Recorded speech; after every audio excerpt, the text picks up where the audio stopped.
요한계시록 15장 5절이 되겠습니다.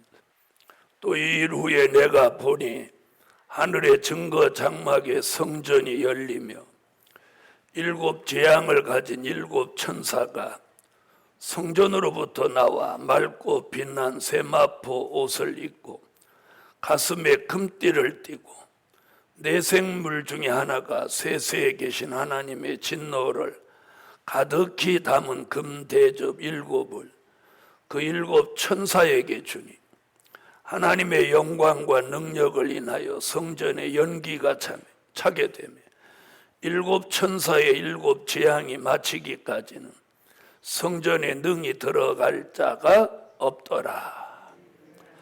아멘. 네, 오늘 어저께 이어서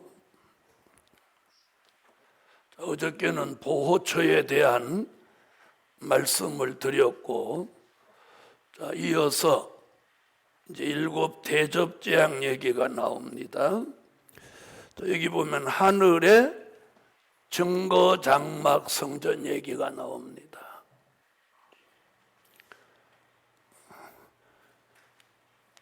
무슨 일이 있어도 이 땅에서는 이런 이름을 사용하면 안 되는 겁니다. 이건 하늘에만 존재하는 거예요.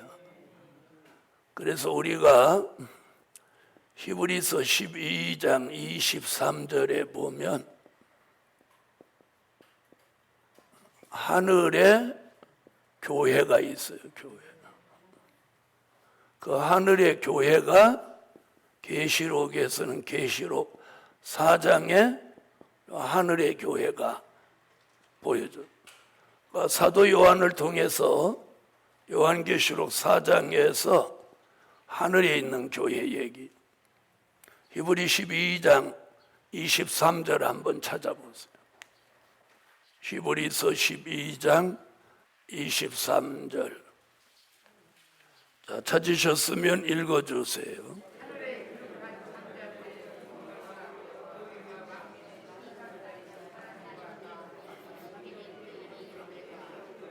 자, 거기 보면 총회 얘기도 나오고 교회 얘기도 나오죠. 그게 모형이에요. 하늘의 교회는 땅의 교회의 모형. 그래서 하늘의 교회가 있어서 땅에 교회를 세우고 하늘의 총회가 있어서 땅에도 총회가 생기는 거예요. 언제나 땅에 이루어지는 건 하늘의 모형인 거예요. 이해하신 분 아멘.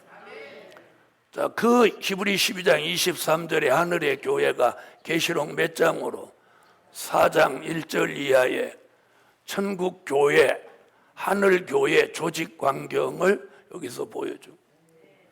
히브리서 12장 23절에서 하늘의 교회 이렇게만 말하고 내용이 없어요. 그게 계시록 4장에 와서 하늘의 교회가 완벽하게 조직을 갖춘 걸 보여줬어요.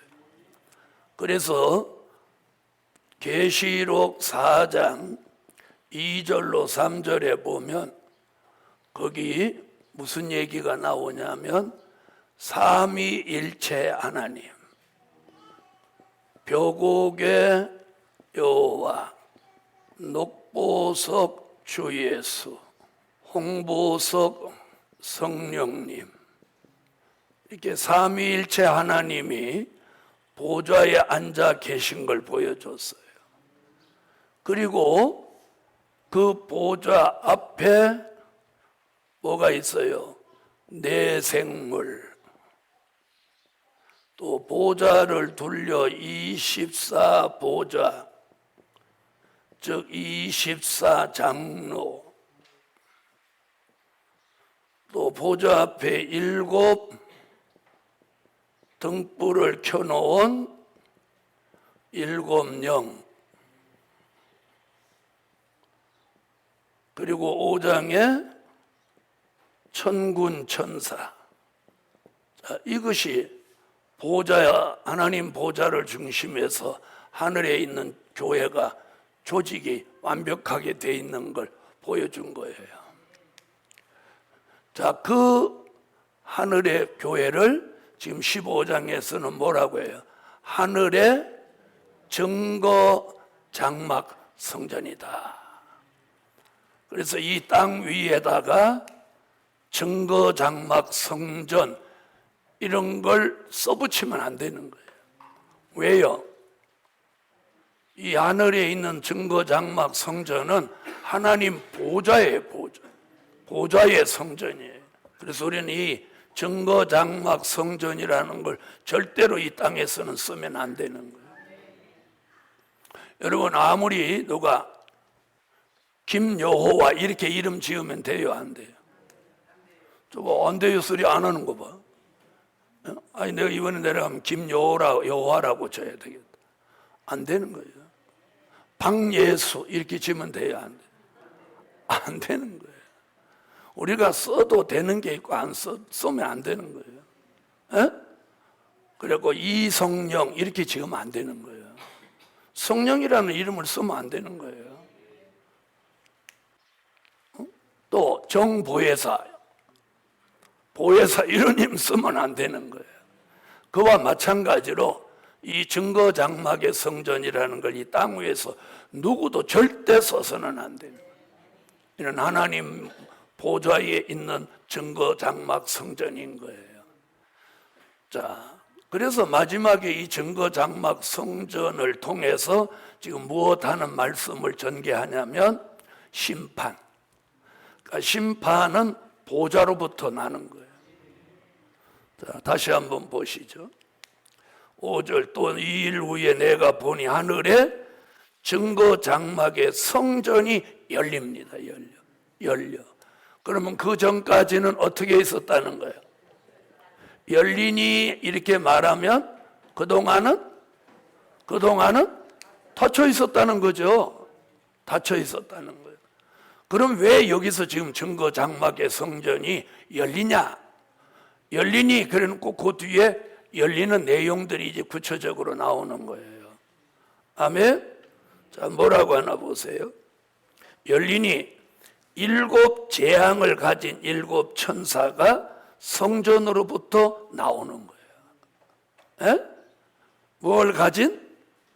7 재앙을 가진 7 천사. 7 재앙을 가진 7 천사. 7 천사가 어디로 나오는 거예요? 어디서 나오는 거예요? 에? 어디서 나와요? 여주서 나와요? 증거장막 성전이 열리면서 7 대접 재앙을 가진 7 천사가 등장하는 거예요. 자, 7 천사. 여러분, 7 천사 얘기는 어디서도 들은 바가 있어. 자, 8장으로 한번 와보세요. 요한계시록에서는 이 7 천사가, 자, 7 천사 얘기 보세요. 계시록 8장 1절에, 자, 계시록 8장 읽어요. 1절, 2절. 자, 여기는 7 천사가 뭘 받아 갖고 나와요? 7 나팔을 받았어요. 자, 그러면 7 대접 재앙을 가진 이 7 천사와 7 나팔을 받은 7 천사의 연관성. 자, 그걸 오늘 증명하려고 하는 겁니다.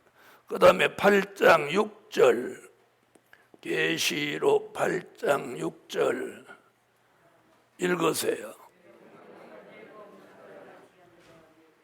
자, 뭐라고 그랬어요? 7 나팔 가진 7 천사가 나팔 불기를 예비하더라. 자, 그럼 주목해 보세요. 여기는 대접재앙을 가진 7 천사, 여기는 7 나팔을 가진 7 천사. 자, 이게 연계성이 있는 것 같아요? 없는 것 같아요? 있는 것 같죠? 바로 동일한 천사예요. 8장에서 7 나팔을 가지고 등장한 그 천사가 이번에는 다시 7 대접 재앙을 가지고 증거 장막의 성전이 열리니까 거기서 심판하기 위해서 진노의 7 대접을 쏟기 위해서 지금 등장하는 거예요. 그러니까 8절에 말한 7 천사와 15장에서 말하는 7 천사가 같은 천사예요. 이해하셨어요? 같은 천사, 다른 천사가 아니에요. 같은 천사. 그러니까 계시록에서는 이 7 천사가 굉장히 중요한 일을 하는 거예요. 그렇죠? 자, 나팔 부는 건 뭐라고 그랬어요? 무슨 시기?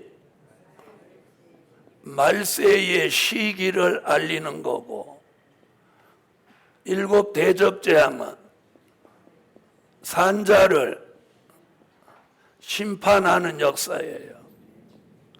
그럼 보세요. 나팔 불면서 7 천사가 말세의 시기를 알리고, 시기를 다 알려도 저들이 회개하고 돌아오지 않으니까 이번에는 7 대접 재앙을 가지고 나와서 그걸로 이제 심판을 하겠다는 거예요. 아멘. 자, 그러면 우리는 대접 재앙이 내리는 시대에 살고 있나요? 나팔 불고 있는 시대에 살고 있나요? 대답을 못 하시는 분은 나팔 불고 있는 시대에 우리가 지금 살고 있어요. 아멘. 그래서 오늘 이거 하나라도 제대로 알고, 내가 지금 어느 시기에 살고 있는지, 나팔 부는 시기에 살고 있어요. 자, 15장으로 이제 다시 가보세요. 15장. 자, 6절. 7 대접을 가진 7 천사가 성전으로부터 나와 맑고 빛난 세마포를 입고 가슴에 금띠를 띠고 네 생물 중에 하나가 세세에 계신 하나님의 진노를 가득히 담은 금대접 7을 그 7 천사에게 주니. 자, 여기도 지금 누가 등장하냐면 누가 등장해요? 에? 아이고, 7 천사 얘기는 아까 2번이나 했는데 또 무슨 7 천사 등장을. 지금 여기 보세요. 자, 7절. 네 생물 중에 하나가 등장하잖아요. 네 생물. 지금 누구 얘기해? 네 생물 중에 하나가. 자, 네 생물 어디서 나왔던 거예요? 요한계시록 4장 6절로 8절에 나오던 게 네 생물이죠. 그 얼굴이 사자 같고 또 송아지 같고 사람의 얼굴 같고 독수리 같고 이 네 가지 모습을 한 생물을 뭐라고 해요? 네 생물. 근데 그 네 생물 중에 하나가 뭘 진노를 담은 7 대접을 누구에게 줘? 7 천사에게 이렇게 나눠주는 거예요. 그걸 지금 사도 요한이가 지금 이 밤모섬에서 환상 가운데 지금 그걸 보고 지금 그걸 기록하는 거야. 네? 자, 그런 재앙을 담은 이게 가득히 담은 7 대접을 여기도 지금 뭐라고 하느냐면 금대접이라고 하는. 금대접. 무슨 대접? 금대접. 여러분, 7 대접은 거기다 재앙을 담았는데 그 대접을 여기서 금대접이라고 하고. 자, 7절 보세요. 네 생물 중에 하나가 세세에 계신 하나님의 진노를 가득히 담은 금대접 나오죠? 금대접 7을 천사에게 주니. 아멘. 자, 금대접 어디서 들어본 얘기죠? 요한계시록 5장 8절. 자, 계시록 5장 8절에는 금대접과 지금 15장에 나오는 금대접이 같은 금대접이에요. 자, 그런데 여기는 금대접에다가 기도의 향을 담았고, 아멘. 계시록 5장에서는 기도의 향을 담았고, 지금 그 대접에다가 계시록 15장에서는 뭘 담아? 재앙을 담아주는 거예요. 재앙을. 그 재앙을 담아서 일곱 천사에게 주는 일을 지금 누가 담당하는 거예요? 내생물. 그래서 제가 4장에 내생물 설명할 때 뭐라고, 내생물은 언제든지 누구 편에서? 하나님 편에서 일을 한단 말이에요. 그래서 하늘의 증거 장막의 성전이 열리면 그 성전 안에는 누가 계신 거예요? 계시록 아까 4장 설명했죠. 하늘의 교회는 삼위일체 하나님이 계시다. 그 하나님께로부터 진노의 일곱 대접 재앙을 누가 일곱 천사에게 전달하는 거예요? 내생물 중에 하나가. 그래서 내생물은 하나님 편에서 그런 일을 한다는 거예요. 그래서 이제 심판할 때가 되니까 금 대접에다가 뭘 담아가지고, 재앙을 가득히 담아가지고 내생물 중에 하나가 받아가지고 이걸 일곱 천사에게 하나씩 딱 나누어 주는 거예요. 근데 그 금대접이 계시록 5장 8절에서는 거기다 기도의 향을 담았던 거란 말이에요. 자, 그럼 계시록 5장 8절 가봐요. 자, 읽으세요.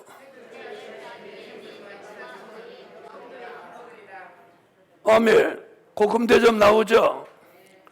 자, 그러니까 일곱 천사, 여기 같은 얘기고, 금대접 같은 얘기예요. 자, 계시가 열려지고 요한계시록 5장 7절에 예수님이 책을 취하시고 6장 1절에 가서 인봉을 개봉할 때는 금대접에 우리의 기도가 향으로 올라가서 금대접의 기도의 향이 담기는 거예요. 그래서 금대접은 뭐라고 그랬어요? 개인 기도의 분량을 채우는 그릇이다. 자, 그렇게 기도를 담았던 그 금대접에다가 이제는 하나님이 뭘 담아갖고? 재앙을 담아갖고 내생물 중에 하나가 그걸 받아서 누구에게? 일곱 천사에게 이제 넘겨주는 거예요. 자, 그걸 받은 일곱 천사가 이제 16장 1절로 넘어가 봐요. 16장. 계시록 16장 1절 읽으세요. 자, 또 내가 들으니 성전에서, 어떤 성전에서?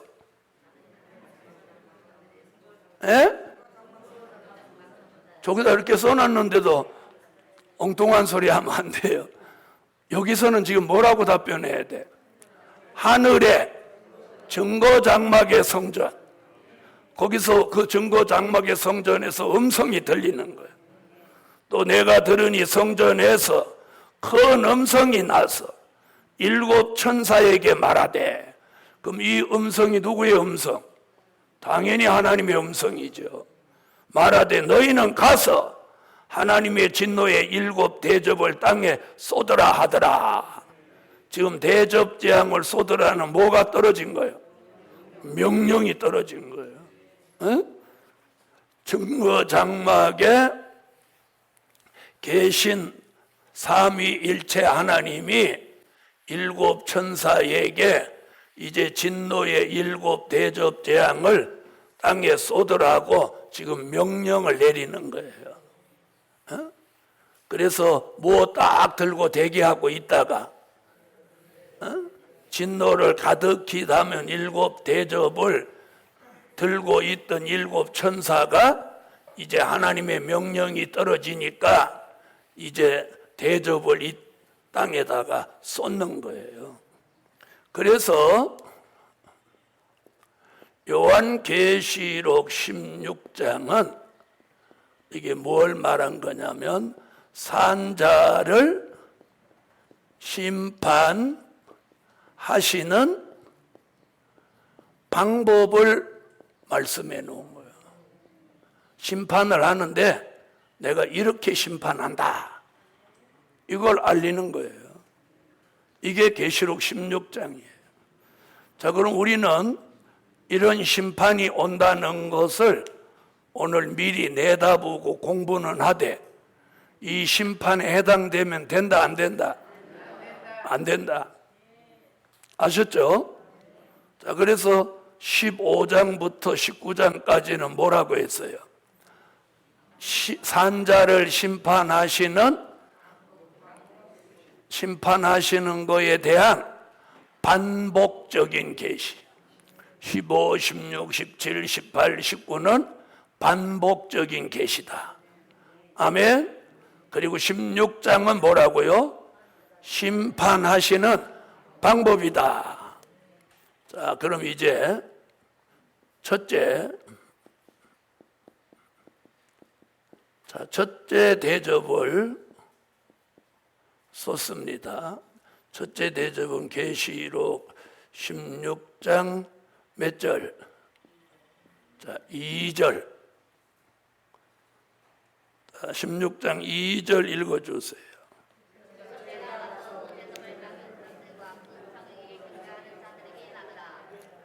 자, 이 대접을 땅에 쏟습니다. 땅에 쏟는다. 땅에 쏟으니까 그 시대 사람들이라고 하면 누구를 말하느냐면, 자, 요 얘기는 그림을 한번 보겠어요. 자, 보세요. 수종통치 시대에, 자, 들림받을 종 들림받고 예비초로 갈 사람 가고 나면 이 땅에 남아있는 사람들 중에 유프라데 전쟁에서 얼마가 죽고 3분의 2가 죽고 3분의 2가 살아서 이 수종통치 시대에 들어가는 거예요. 이 수종통치 시대에 들어가서 말하는 우상과 짐승에게 절하고 이마와 오른손에 짐승의 표 666을 받은 요 사람들이에요. 요 사람들이 이제 대접 재앙을 받는 거예요. 그러니까 요 사람들이 무슨 대상이 되는 거야? 산자의 심판의 대상이 되는 거예요. 산자의 심판이라고 하는 건 살아있는 사람이 심판을 당한다, 이 말이에요. 이해하셨죠? 그러니까 그 시대 사람들이 누구예요? 수종통치에 살아남은 사람들. 자, 그 시대 사람들에게 무슨 일이 있느냐? 몸에 독종이 바랍니다. 독종이 바라는. 온 몸에 독종이 바라는. 우상 앞에 절하고 또 짐승표 받은 사람들에게 전부 몸에 독종이 바라는. 그 성경은 그렇게 말했지만 현대 용어로 쓰면 저는 피부암이다. 피부암. 종기가 그냥 한두 개 이렇게 나면 그냥 종기고 피부병이에요. 그러나 온 몸에 그게 악창이 생기면 그건 의사의 소견이 암으로 나오는 거야. 그래서 저는 이건 피부암이다. 그래서 하나님이 피부암으로 때려버리는 거예요. 이것이 여호와의 저주인 거예요. 자, 얼마나 몸에 이 피고름이 나는지 10절을 한번 갔다 와 보세요. 자, 10절로 11절 한번.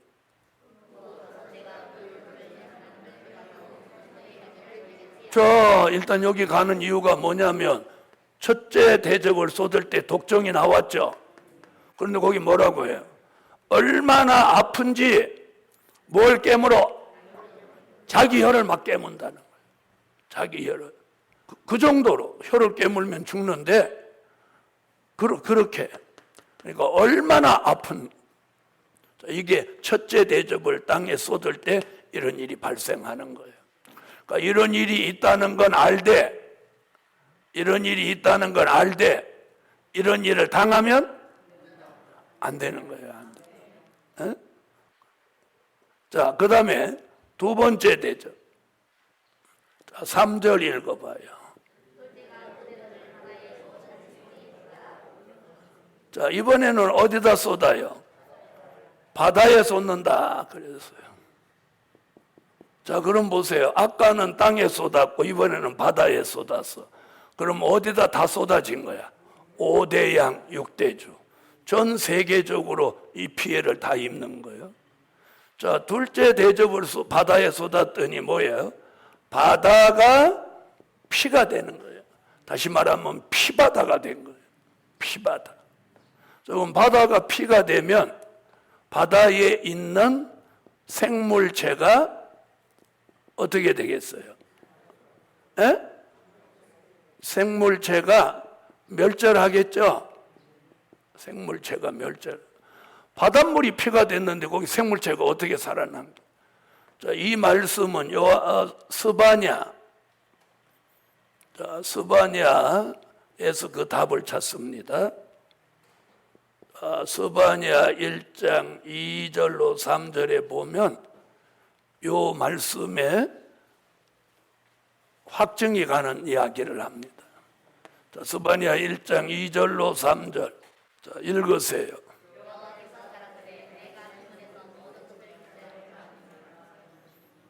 자, 뭐라고 그랬어요? 바다에 뭐 다 죽어. 바다의 어족이 다 전멸되는 거예요. 왜 전멸되죠? 바닷물이 피가 됐기 때문이에요. 그래서 바다에 있는 해초, 생물체 할 거 없이 싹 다 녹아버리는 거예요. 자, 이런 일이 두 번째 대접재앙에서 나타나는 거예요.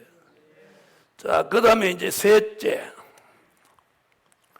자, 4절부터 7절까지 읽으세요.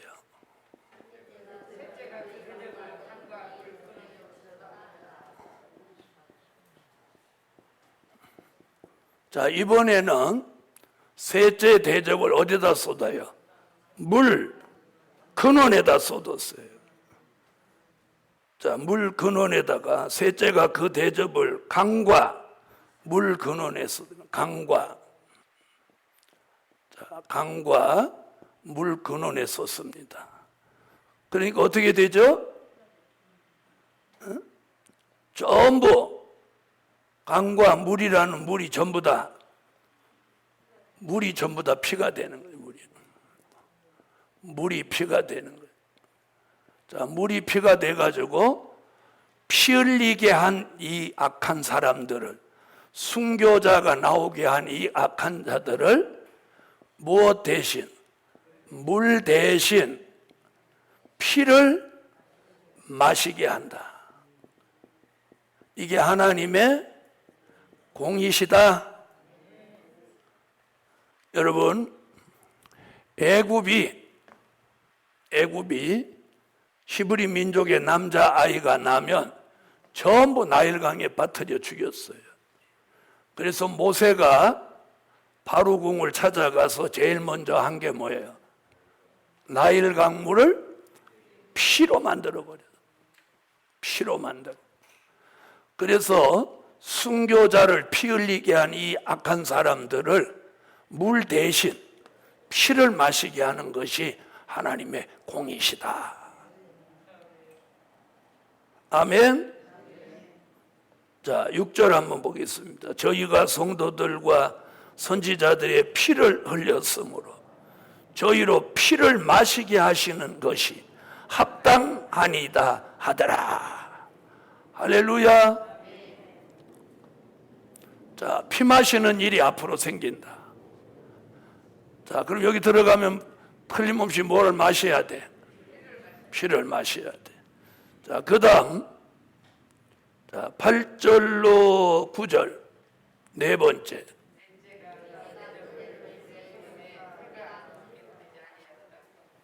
아멘. 자, 이번에는 어디다 쏟아요? 그 대접을 해에 쏟는다. 쏟는 장소가 다 달라요. 해에 쏟는다. 그랬더니 이번에 어떻게 해요? 해가 뭘 받아서? 해가 권세를 받아서 사람을 태운다 그랬어요. 자, 해가 사람을 막 태우는 거예요. 이게 몇 번째 대접? 네 번째 대접. 자, 그럼 이런 말씀들이 사복음서나 바울서신에 있다 없다? 없는 거죠. 이렇게 아주 정교하게 첫째 대접, 둘째 대접, 셋째 대접, 쏟는 장소, 쏟으면 일어나는 역사, 이런 걸 이렇게 정교하게 얘기한 것은 오직 여기밖에 없는. 자, 해가 권세를 받아 사람을 태우는 거예요. 참고로 요한계시록 7장 15절로 16절을 한번 참고해 보겠어요. 이런 일이 일어나도 보초에 있는 사람들은 이런 피해를 받지 않는다는 거예요. 자, 요한계시록 7장 15절로 16절 잠시 가보세요. 자, 찾으셨으면 읽으세요.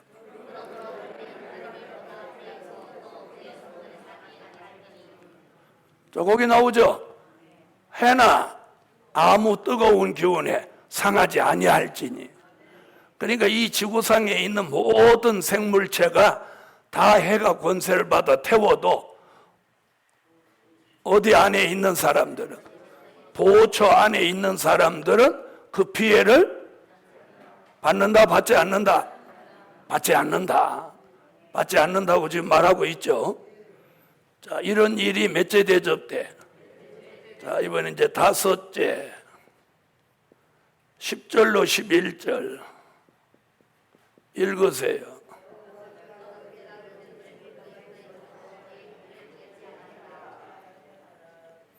자, 이번에는 어디다 쏟아요? 짐승의 보좌에 쏟아요. 자, 짐승의 보좌라는 얘기가 나. 그럼 이게 뭐냐면 수종통치 지배자를 말하는 거예요. 자, 그 말씀이 어디 나오냐면 요한계시록 13장 1절로 3절을 찾아보세요. 읽으세요.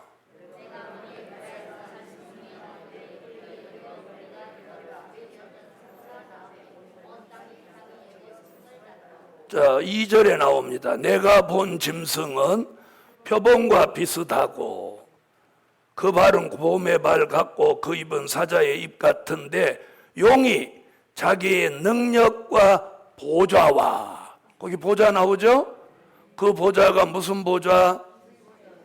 짐승의 보좌. 그 보좌가 짐승의 보좌. 지금 16장 10절에서 말하는 짐승의 보좌. 짐승의 보좌라는 건 뭐예요? 수종통치 지배자. 자, 수종통치를 지배하는 본국적인 지배자가 있지 않겠어요? 자, 그걸 계시록 17장에서는 뭐라고 했어요? 여덟째 왕. 알면서 대답을 못 하시지. 옛날 가르쳐 드렸는데 그걸 여덟째 왕이라고 하는 거예요. 자, 그 말이 어디 있냐면 계시록 17장 9절로 17절에 그걸 여덟째 왕이에요. 짐승의 보좌. 그러니까 수종통치를 지배하는 지배자 얘기예요. 거기다가 그러니까 짐승의 본부에다가 대접을 갖다 쏟아버리는 거예요. 아멘? 자, 쏟아버리니까 어떻게 돼요? 10절, 그 대접을 짐승의 보좌에 쏟으니 그 나라가 곧 어두워지며, 그 나라가 누구의 나라? 그렇죠. 짐승의 나라가 어떻게 된다? 어두워진다. 가만 어두움이 깔리는 거예요. 어두워진다. 그러니까 어떻게 돼요? 11절, 아픈 것과 종기로 인하여 혀를 깨물면서 하늘의 하나님을 어떻게 회방하고, 하나님을 막 회방하고, 뭐라고 했거든? 저희의 행위를 회개치 아니하더라. 그래서 이때는 회개가 안 되는 시대예요. 그럼 회개가 왜 안 될까요? 성령이 역사하지 않으니까 회개가 안 되고, 이들은 이제 심판받을 사람들이니까 최후의 발악을 하는 거예요. 이런 시대가 앞으로 오는 거예요. 자, 그래서 지금도 우리가 가장 경계하고 두려워해야 되는 게 뭐냐? 내가 회개가 되냐 안 되냐는 거예요. 자, 회개가 된다 안 된다?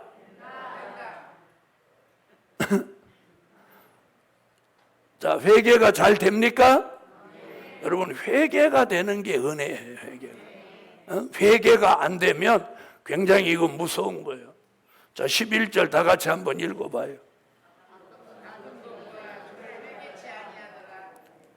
자, 회개치 아니하더라. 회개가 안 되는 거예요. 그래서 우리 시대에도 회개가 안 되는 사람이 굉장히 두려워해야 돼요. 여러분, 언제나 회개가 되는 사람은 성령이 함께하고 있다는 증거예요. 그래서 지금도 회개하는 사람. 자, 그 다음에 여섯째. 자, 계시록 16장 12절로 16절까지. 자, 다 같이 읽으세요.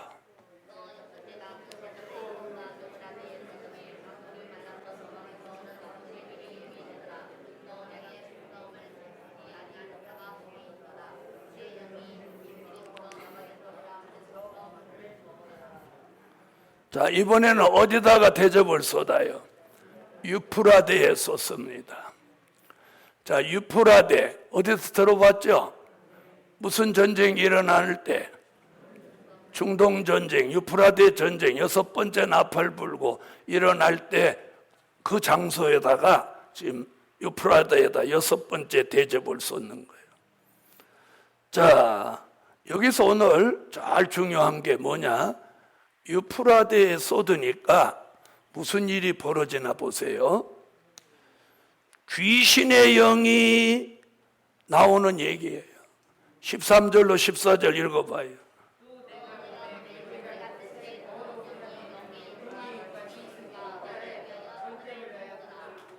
자, 보세요. 자, 용의 입. 용은 계시록 12장 7절로 9절에 용은 예패, 마귀, 사단이죠. 용의 정체가 계시록 12장 7절로 9절이에요. 자, 그 다음에 짐승의 입. 짐승은 누구냐? 계시록 13장 1절로 10절 무신론주의자랍니다. 그 다음에 거짓 선지자의 입. 거짓 선지자는 계시록 13장 11절로 18절. 자, 그래서 수종통치 시대는 용과 짐승과 거짓 선지자가 지배하는 거예요. 그래서 이 용과 짐승과 거짓 선지자를 묶어서 뭐라고 한다고? 대적의 3세력이라고 하는 거예요. 요들의 입에서 뭐가 나와요? 귀신의 영이 나온답니다. 귀신의 영. 이 귀신의 영은 새 더러운 영이며 또 무슨 영이래요? 개구리 영이라고 그래요. 개구리. 여러분, 사람들이 귀신 하는 그 귀신은 인간이 죽은 사후의 영을 귀신으로 잘못 알고 있는 거예요. 여러분, 사람의 영혼은 육체가 죽으면 영혼과 육체가 분리되면서 영혼은 딱 가는 곳이 정해져 있어요. 예수를 잘못 믿었거나 믿지 않은 사람의 영혼은 음부로 가고, 예수를 바로 믿은 사람의 영혼은 어디로? 낙원으로 가는 거예요. 그래서 예수님이 우평 한편 강도에게 뭐라고 했어요? 네가 오늘 나와 함께 낙원에 있으리라. 이 땅에서 호의호식하고 살던 부자는 죽어서 음부에 갔다고 성경이 분명히 누가복음에서 말하고 있어요. 누가복음 16장과 23장에서 말씀하고 있다. 자, 그런데 오늘 여기 귀신의 영은 인간의 죽은 영혼 사후의 영혼이 아니에요. 영혼은 이 땅에 그렇게 다닐 수가 없는 거예요. 네? 자, 그래서 뭐라고 그랬어요?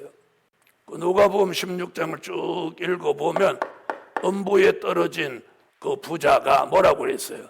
자기를 세상에 보내달라고 그랬죠. 그때 뭐라고 그랬어요?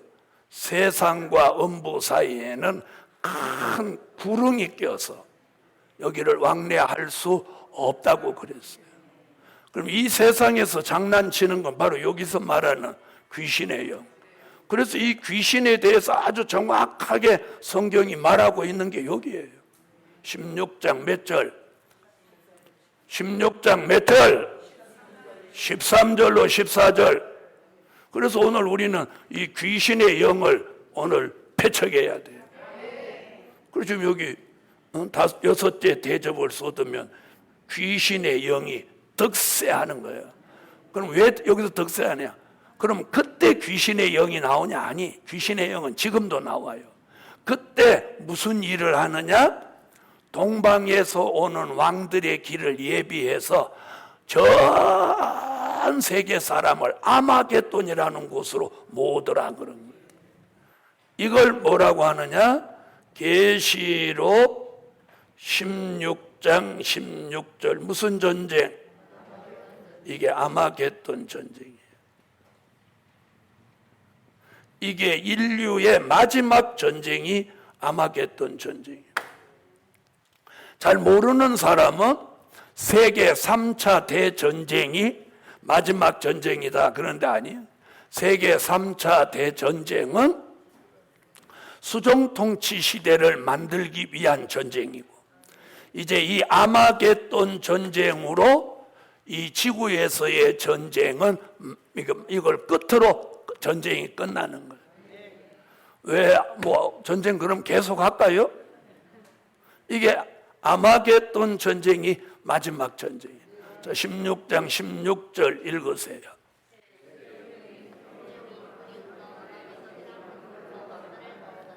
여기서 새 영이라고 한 건 뭘 말하는 거예요? 앞쪽에서 여기 나왔잖아요. 새 더러운 영. 그게 뭐예요? 용의 입에서 나온 영 하나, 짐승의 입에서 나온 영 하나, 거짓 선지자의 입에서 나온 귀신의 영 하나. 이 세 가지를 합하니까 새 더러운 영, 새 영 이렇게 말하는 거예요. 이렇게 하나, 둘, 셋 이 얘기예요. 이 새 더러운 귀신의 영이 모든 사람들 속에 들어가서 아마겟돈이라는 곳으로 그들을 다 모으는 거예요. 여기서 이제 전쟁이 일어나는데 예수님 하늘의 군대가 한편이 되고, 또 용과 짐승과 거짓 선지자와 그 시대 악한 귀신의 영이 들어간 사람들이 한편이 돼서 선과 악의 마지막 전쟁이, 이게 무슨 전쟁? 이게 아마겟돈 전쟁인 거예요. 자, 그럼 이제 이걸 지우고 아마겟돈 전쟁 얘기를 좀 자세하게 한번 해볼게요. 자, 지금 몇 번째 대접에서 이런 일이? 자, 여섯 번째 대접에서 이런 일이 일어나는 거예요. 자, 계시록 16장 16절 아마겟돈 전쟁. 그런데 이 전쟁 얘기를 여기서도 하고 있어요. 계시록 17장 14절. 자, 계시록 16장 16절을 말할 때는 17장 14절을 꼭 한번 참고해야 돼. 자, 다 같이 17장 14절 읽으세요.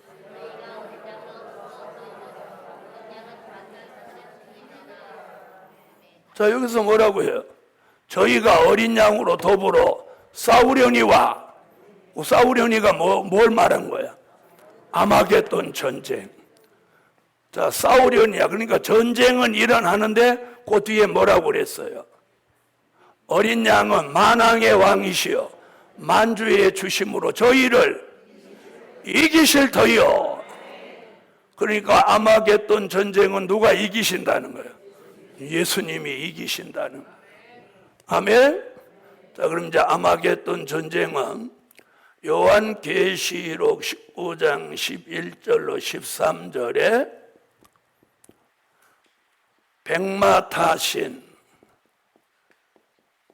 심판주 예수와 요한계시록 19장 14절로 15절에 백마 탄 하늘의 군대와 한편이 되는 거예요. 자, 우리가 예수님 편입니다. 아멘 안 하면 마귀 편 저절로 되는 거예요. 다 같이 우리는 예수님의 편이 된다. 그러면 예수님 편 되는 사람은 뭐가 되는 거예요? 하늘의 군대. 이래서 이제 아마겟돈 전쟁을 치르는 거예요. 그럼 상대는 누구냐? 상대는 용입니다. 용 아까 어디서 나왔어요? 계시록 12장 7절로 9절. 자, 용의 정체 한번 보고 가세요. 계시록 12장 7절로 9절.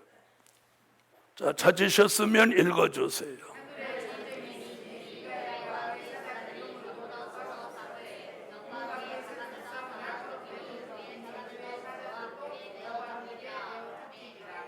자, 이 용이 이제 우두머리가 돼가지고 누구를 동원하고 짐승, 계시록 13장 1절로 10절에 짐승, 그 다음에 거짓 선지자, 계시록 13장 11절로 18절, 그리고 그 시대의 모든 악인들을 동원하는 거예요.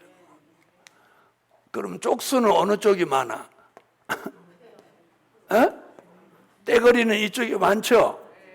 용, 짐승, 거짓 선지, 악인들, 이쪽에 떼거리는 이쪽이 많은 거예요. 우리는 백마탄 하늘 군대, 백마타신 심판주 예수님을 모시고 이제 맞짱 뜨는 거예요. 아멘 안 하시는 분은 이제 뒤로 빼려고 그러지. 맞짱 뜹니다. 이 전쟁을 뭐라고? 아마겟돈 전쟁이다. 그리고 아까 17장 14절에 진다고 그랬어? 이긴다고 그랬어? 근데 거기 뭐라고 했어요? 어린 양은 이기실 터요. 그와 함께 있는 자들. 그 사람이 누구예요? 이거 얘기한 거예요. 그와 함께 있는 자들. 곧 부르심을 입고 빼내심을 얻고로 진실한 자들은 예수님과 함께 이기리로다. 여기 딱 이긴다고 해놨어. 그러니까 아마겟돈 전쟁은 이기도록 각본이 짜여져 있어. 자, 그럼 이 전쟁에서 무슨 일이 있냐? 이 용을 잡는다.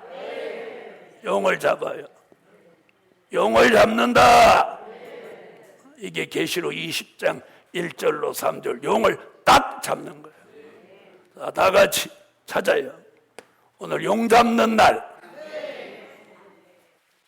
저기 어디 가면 소 잡는 날 이런 게 있어요. 소 잡는 날.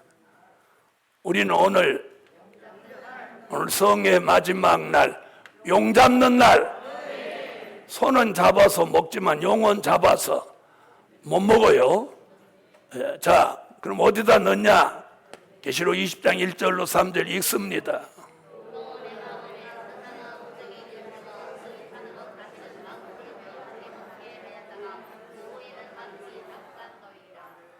아멘. 무적행에다 1000년 동안 가둔다. 1000년 동안 가두는 거예요.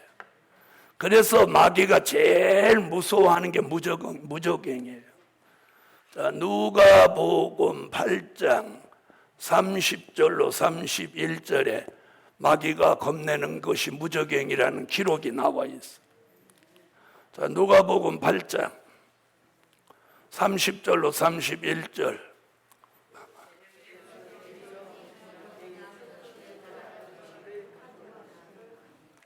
어디로 들어가라 하시지 말기를 그럼 마귀는 누가복음 8장에서부터 자기가 어디 들어갈 걸 알고 있었어. 무저갱에 들어가는 걸 알고 있었죠. 그럼 누가복음 8장 시대에 계시록 나왔다 안 나왔다? 계시록 안 나와. 계시록이 나오기 전에 마귀가 벌써 무저갱을 내다보고 아는 거예요. 목사도 못 내다보는 이 무저갱을 마귀가 내다보는 거예요. 그러니까 우리 시대에 계시록을 모르면 마귀한테 당하는 거예요. 마귀가 더 수준이 높아. 마귀는 누가복음 8장에서 계시록 20장을 내다봤죠. 내다봤어요? 안 내다봤어요? 그러면 누가복음 8장 시대가 어느 시대예요? 예수님이 이 땅에서 복음 전하던 그 시대예요. 산상보훈이 나오는 시대였어요.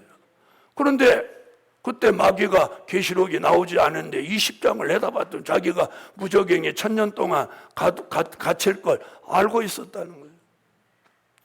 그래서 오늘 계시록을 알아야 되는 이유가 바로 이거예요. 아멘.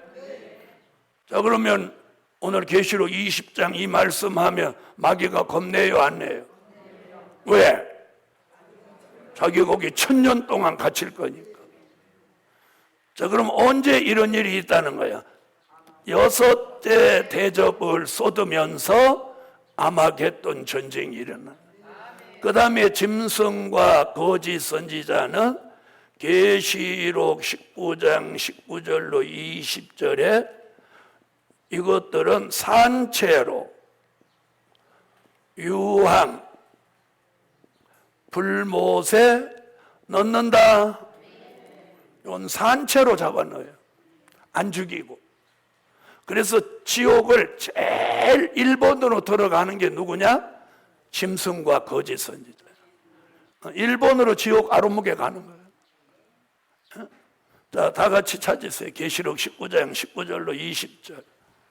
자, 찾으셨으면 읽으세요.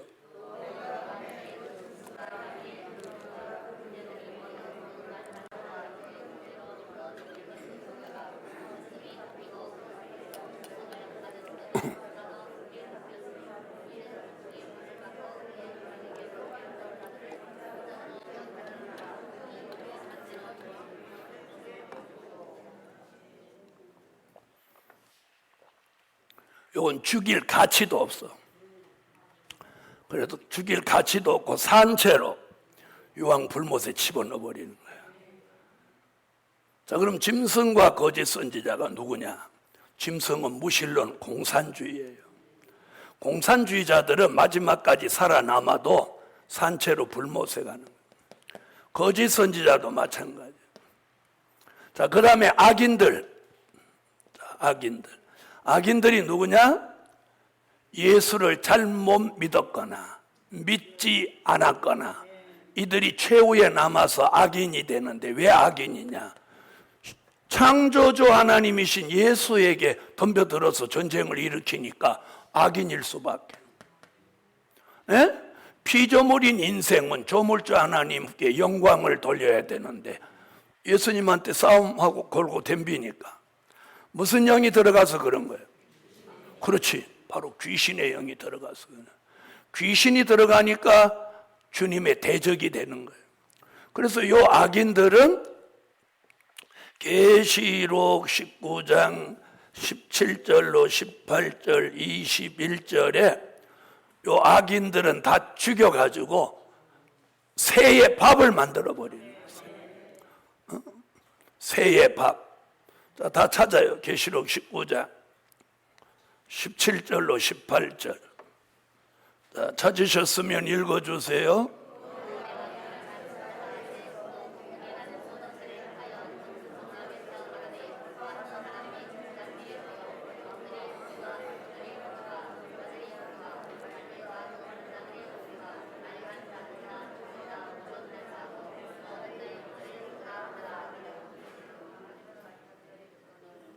(21절)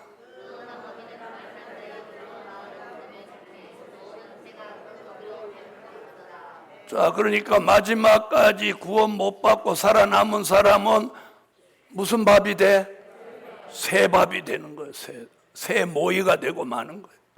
그걸 에스겔 선지자도 예언했어. 에스겔서 39장 17절로 20절에 새 밥 된다고. 여러분 얼마나 사람이 그감에 새 밥이 되겠습니까? 그래서 여러분 구원받지 못한 인생은 새 밥이에요. 새 밥. 이 비참한 거예요. 비참한. 그래서 비참한 최후를 마치는 거예요. 자, 이걸 에스겔이 예언했고 계시록 19장에서 이루어지는 거예요. 자, 이것이 몇째 대접? 6번째 대접. 자, 그럼 이제 7번째로 가겠습니다. 자, 7째 대접.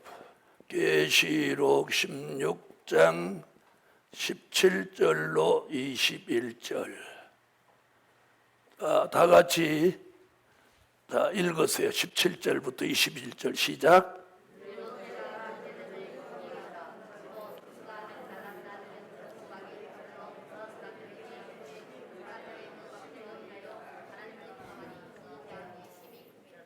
자, 7대 대접을 공기 가운데 쏟으니까 큰 사건이 이제 여러 얘기 빼놓고 큰 사건이 2가지가 일어납니다. 그 2가지가 뭐냐면 잘 보세요.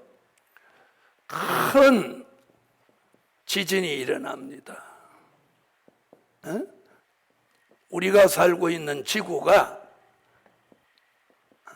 천갈래 만갈래로 깨져버리는 거예요. 큰 지진이 일어나서 지구가 완전히 지구 전체가 초토화되는 거예요. 여러분 가면 갈수록 건물은 높아지죠. 그 희한해요. 이상에 가면 갈수록 건물을 높이 짓는 거예요. 크게 짓고. 자, 그럼 높이 질수록 지진이 일어나면 무너질 확률이 더 크죠. 그리고 피해도 더 큰 거예요. 자, 그래서 큰 지진이, 지구가 생긴 이후에 이렇게 큰 지진이 없어요.